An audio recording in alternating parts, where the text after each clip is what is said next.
face à l'Uruguayen Pérez. Noah rencontrera demain en demi-finale Ivan Lendl. Ça promet. Noah, effectivement, qui a donc remporté aujourd'hui son match devant l'Uruguayen Pérez, 7-6, 6-4. Et demain, jeu du stade, à partir de 14h30, Lionel Chamoulot pour cette demi-finale, Noah Lendl. La préparation du mondial avec l'arrivée des premières équipes au Mexique. Aujourd'hui, ce sont les Français qui prenaient possession de leur nouveau territoire. Une équipe de France accueillie dans l'allégresse après un voyage sans problème que suivaient pour nous Dominique Leglou et Bernard Berlier. 12 heures de vol, un décalage horaire de 8 heures, mais de bien bons moments pour le voyage des 22 Français. À 10 000 mètres d'altitude, les voix sont un peu faibles, mais le cœur y est. Le mondial est déjà commencé. On oublie tout, sous le soleil de Mexico, on devient faux, au son des rythmes tropicaux.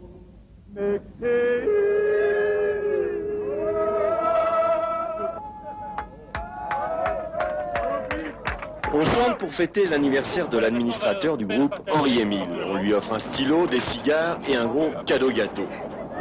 Il en profite pour réceptionner des bises bien agréables et des sourires d'hôtesse. Les voilà partis, si tout va bien, pour 1 mois et demi. Quelques petits signes de nostalgie cependant. On regarde la photo du dernier né, et puis l'on rêve. Les générations se croisent, de Marius Trésor à Alain Giresse. Ce sont 3 mondiales de suite pour la France. 78 le temps de l'adaptation, 82 la demi-finale, 86 l'espoir. 17h heure locale, le 747 atterrit sous un ciel de plomb. L'atmosphère est lourde, le dispositif policier impressionnant. Une 50aine de policiers surveillent des pistes jusqu'au toit, sans parler des couloirs ou des endroits les plus mystérieux. 200 journalistes sont là aussi, caméras ou stylos en batterie, prêts à recevoir les premières déclarations de ceux qu'ils considèrent comme des favoris de ce mondial. Les visages se crispent, un peu fatigués par le voyage et le décalage. Il est alors 3 heures du matin, heure de Paris. Les Français vont donner leur première conférence de presse, et ce n'est sans doute pas la dernière. Aujourd'hui, ils sont 200 autour d'eux. Le 29 juin prochain, ils seront peut-être 3000. Voilà, normalement, nous devions vous parler du Festival de Cannes maintenant, mais c'est impossible parce que nous avons un petit problème de transmission. Claude Thierry nous a bien envoyé son reportage, mais on n'entendait rien. Alors ce sera pour demain, on le retrouvera demain pour sa chronique. Sachez quand même aujourd'hui que 3 films étaient en compétition, vu du côté officiel. Thérèse d'Alain Cavalier pour la sélection française, La Mission de Roland Joffé, et puis Rosa Luxembourg de Margaret von Trotta. À défaut de Cannes, on va parler du soleil, avec la météo qui est sur le sud de la France, je vois ça. Et en tout cas, c'est Brigitte Simonetta qui va nous donner du détail maintenant sur cette météo. Le soleil est sur le sud de la France, c'est vrai. Mais en même temps, notre météo, elle sera ni trop peu en ce sens que nous aurons autant d'éclaircies et de nuages que de vrais soleils. Regardez la photo satellite. Notre référence, c'est évidemment l'anticyclone. Un anticyclone qui est en train de se développer sur la Méditerranée, qui va rejeter tous ces nuages qu'on avait aujourd'hui sur le pays et qui ont donné des pluies. Cet anticyclone va donc rejeter ces nuages sur l'Europe du Nord. Les autres nuages qui sont sur l'Atlantique n'affecteront que le nord-ouest de la France. Résultat, sur la carte de demain, du vrai soleil, franc soleil, sur notre carte, en particulier sur tout le sud-est et la Corse. De très belles éclaircies de l'est à la région Rhône-Alpes, au Massif central et au sud-ouest. De petites éclaircies sur l'axe plus ou moins central du pays et toujours des nuages accompagnés d'orages sur la Normandie, la Bretagne et jusqu'à la Loire-Atlantique. Les températures, elles sont en hausse très nette, de 17 à 27 degrés sur la moitié nord, de 24 à 30 degrés sur la moitié sud.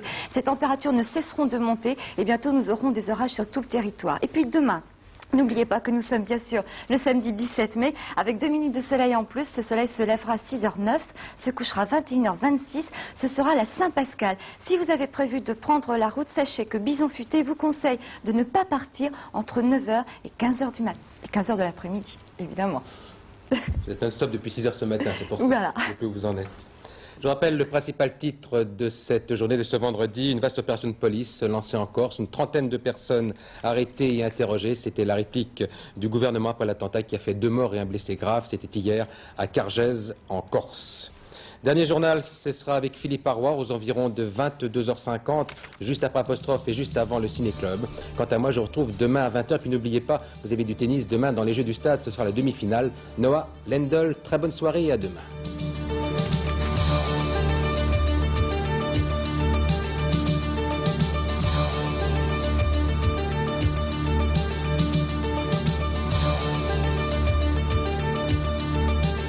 terroristes, le ministre de l'Intérieur annonce que tout sera fait pour retrouver les auteurs de l'attentat contre le camp de vacances de Cargèse et les Châtiers. Le professeur Robert Vigouroux, candidat socialiste à la mairie de Marseille. Noah est en forme, il rencontre demain Ivan Lendl en demi-finale des internationaux de tennis d'Italie. Aujourd'hui, vendredi 16 mai, les otages français détenus au Liban, Marcel Carton et Marcel Fontaine, Michel Seurat et Jean-Paul Kaufmann, l'équipe d'Antenne 2, Philippe Rochaud, Georges Ansen, Aurel Cornéa, Jean-Louis Normandin, ainsi que Camille Sontag n'ont toujours pas été libérés. Mesdames et messieurs, bonsoir. Une violente explosion s'est produite il y a moins d'une heure contre l'immeuble d'Interpol à Saint-Cloud près de Paris. L'incendie qui a suivi l'explosion a été rapidement éteint. J'apprends à l'instant qu'il y a un blessé, un policier de faction devant Interpol, qui a été blessé par balle par le commando qui a effectué l'attentat. Le policier a surpris les membres du commando qui venaient de déposer l'explosif et ceux-ci ont alors ouvert le feu, le blessant de plusieurs balles. C'est ce que j'apprends à l'instant même. Interpol, c'est l'organisation internationale de la police criminelle qui se trouve donc sur les hauteurs de Saint-Cloud, près de Paris, et qui a été victime d'un attentat. C'est tout ce que je sais pour l'instant. Si j'ai d'autres détails, bien évidemment, je vous les donne pendant ce journal. Après l'attentat de Cargèse dans un camp de vacances en Corse du Sud, la police a procédé à un vaste coup de filet dans les milieux nationalistes corses. Une trentaine de personnes ont été interpellées. L'attentat perpétré par un commando de l'ex-FLNC a fait 2 morts, le propriétaire du camp et un gendarme. Hervé Brusini. Le scénario de cet attentat, il est classique pour les actions de l'ex-FLNC. 16 heures hier, attaque de commando, une quinzaine d'hommes. Neutralisation des quelques 30 touristes présents dans le camp. Et puis le premier grain de sable. Un pêcheur qui passe par là s'attarde. Finalement, il est assommé. Vers 19 heures, le commando décroche après avoir truffé de charges explosives les bungalows de la résidence. Mais voici l'autre grain de sable. Le couple de propriétaires parvient à se libérer de ses liens. Monsieur Rosselet entreprend lui-même de désamorcer les bombes. Intervention de 2 gendarmes, soudaine explosion, 2 tués sur le coup. Voici Madame Rosselet. À ce moment précis, elle ignore encore que son mari est mort. Face à elle, François Garcy, le préfet de région. Aujourd'hui, l'enquête commence. Un premier constat, aux yeux de l'ex-FLNC, tout pouvait désigner M. Rosselet comme une cible. C'était un homme du continent, propriétaire d'un complexe touristique et surtout un très vif opposant au séparatisme corse. Le ministre chargé de la Sécurité, M. Robert Pandreau, qui s'est rendu sur place en Corse, a exprimé l'indignation du gouvernement. Le ministre de l'Intérieur, Charles Pasqua, qui se trouvait à Lyon, a lancé un avis aux terroristes, clair et précis. Le devoir de l'État, c'est d'empêcher ceux qui tentent par la violence d'imposer leur point de vue de continuer leurs activités et leurs agissements. Nous emploierons donc tous les moyens que la loi nous donne et nous le ferons sans complexe, avis aux amateurs. Et si, en ce moment, certains responsables de ces activités terroristes m'écoutent, je leur dirai simplement ceci: nous allons mettre tout en œuvre pour les retrouver et pour les châtier. C'est une dernière minute. Le professeur Robert Vigouroux est donc candidat socialiste à la mairie de Marseille. Il a été désigné par les 35 élus du groupe socialiste à la mairie de Marseille, donc candidat officiel du PS au poste de premier magistrat de la ville. Jean-Victor Cordonnier a été choisi pour être le premier adjoint, poste qu'il occupait lorsque Gaston Defferre était maire de la ville, et Philippe Sanmarco comme deuxième adjoint. Le professeur Vigouroux sera donc ce candidat socialiste à la mairie de Marseille. L'élection du successeur de Gaston Defferre aura lieu, je le rappelle, demain. La désignation du candidat socialiste a été faite avec difficulté. Tout au long de la journée, le groupe socialiste de la mairie de Marseille s'est réuni. Il y a eu de longues discussions, conciliabules. À 18 h, c'était quasiment la rupture entre les partisans de Gaston Defferre et les partisans de Michel Pezet. Il a fallu réclamer l'arbitrage de Paris. Il est arrivé ce soir, après quoi le choix a eu lieu. Donc, je vous le répète, et je l'ai appris il y a quelques instants, le professeur Vigouroux est candidat socialiste. Forte poussée du chômage au mois d'avril, 1,7% d'augmentation, ce sont les plus mauvais résultats depuis 3 ans. Il y a désormais 2 429 000 chômeurs, variations saisonnières comprises. L'amiral Lacoste, qui fut le patron de la DGSE pendant l'affaire Greenpeace, va recevoir une nouvelle affectation. C'est ce qu'a annoncé aujourd'hui le ministre de la Défense, André Giraud. On a appris ce soir la mort de Alain de Sérigny à l'âge de 74 ans. Il fut le directeur de l'Écho d'Alger et l'un des farouches partisans de l'Algérie française. Comme prévu, la motion de censure déposée par les socialistes a été rejetée à l'Assemblée nationale par 251 voix alors qu'il en fallait 289. Seuls le PS, le PC et les divers gauches l'ont voté. Le projet de loi d'habilitation économique et sociale est donc adopté. Il devra être examiné maintenant par le Sénat. Nouvel épisode du conflit commercial entre l'Europe et les États-Unis. L'Europe qui réplique aux mesures américaines de quotas à l'importation de certains produits européens en décidant des mesures réciproques. Pour nous Français, cette guéguerre économique gêne particulièrement les exportateurs de vin blanc. Jean-Claude Paris à New York. Le vin blanc français représente à peu près la moitié des importations de vin blanc aux États-Unis et le tiers des exportations de vin français. Les Américains cherchent ainsi à récupérer ce que leur coûte l'entrée du Portugal et de l'Espagne dans le marché commun, même s'ils oublient que cet élargissement peut dans le même temps favoriser leurs exportations industrielles. Dans cette affaire, la France trinque pour la moitié alors qu'il y a 12 pays dans le marché commun. Sont taxés non seulement le vin blanc, mais aussi le cognac, les liqueurs, les spiritueux et certains fromages. Ce n'est pas la première fois que les Américains cherchent à nous faire payer la concurrence qu'on leur fait sur le marché mondial des céréales. Les Anglais, eux, ont su tirer leur épingle du jeu. Le whisky devait être taxé comme le cognac, mais entre-temps, il y a eu le raid sur la Libye et le soutien de Margaret Thatcher à Ronald Reagan. Cette affaire est sérieuse, car c'est le porte-parole de la Maison-Blanche lui-même qui a annoncé cette série de mesures. Ronald Reagan cherche ainsi à calmer son opinion publique agricole, car sa politique économique a frappé très dur les agriculteurs américains. Et cela arrive aussi à un moment où une partie des sénateurs américains battent la campagne pour essayer de se faire réélire. La bourse, à Paris, l'indicateur de tendance a baissé de 0,56%. Les cotations à New York maintenant. À Paris, le dollar coté 7 francs 0,540, à New York 7 francs 0,750. Or, lingot Paris 77 250 francs, l'once New York 343 $. Wall Street Dow Jones 1759,80, moins 14,88. Taux d'intérêt des banques fédérales 6,68%.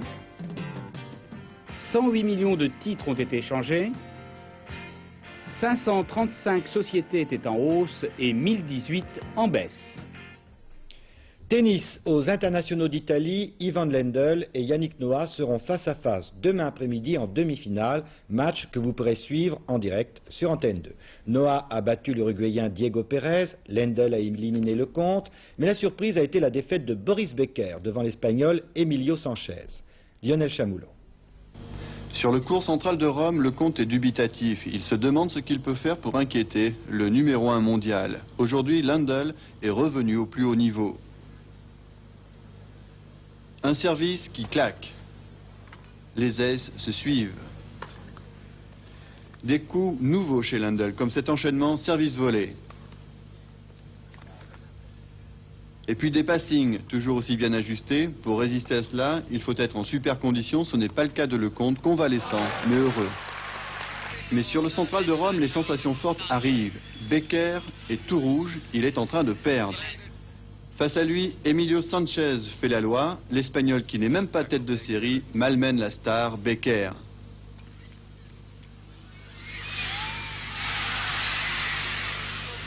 Sanchez crée la surprise. Becker est battu en 2 manches, 6-3, 6-4. Quant à Yannick Noah, il vient de se qualifier face à l'Uruguayen Pérez. Noah rencontrera demain en demi-finale Ivan Lendl. Ça promet. Le Festival de Cannes, nous sommes maintenant à 3 jours du palmarès. Aujourd'hui, les films dont on discutait sur la croisette, c'était Thérèse d'Alain Cavalier, Sainte Thérèse de Lisieux, et The Mission de Roland Joffé, l'évangélisation des Indiens d'Amérique latine. Ça, c'est l'endroit du décor de Cannes. Dan Loustalot et Dominique Thiers se sont intéressés également à l'envers.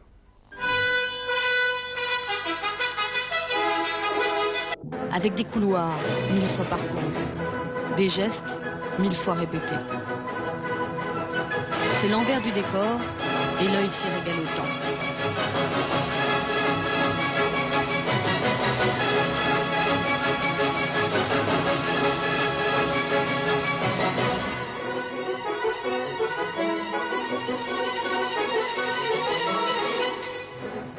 Superbes, fastueux, chaque jour ils innovent.